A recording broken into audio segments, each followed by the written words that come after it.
শীতের হাঁসের মাংস কে কে খাবেন চলে আসুন। কতটা সুস্বাদু হয়েছে দেখেন, ধোঁয়াগুলোর জন্য ক্লিয়ার দেখা যায় না।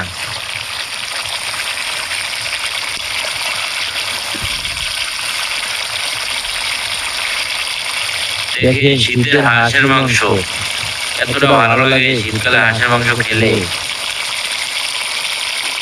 কালারটা খুবই সুন্দর হয়েছে দর্শক।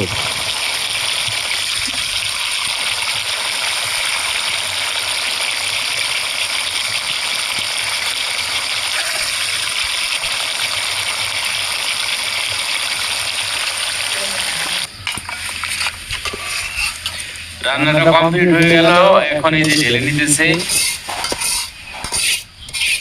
দেখেন শীতকালে অনেক সময় চুলোর কাছে বসে, চুলোর কাছে বসাটা খুবই রিস্ক। অবশেষে দেখেন ঢেলে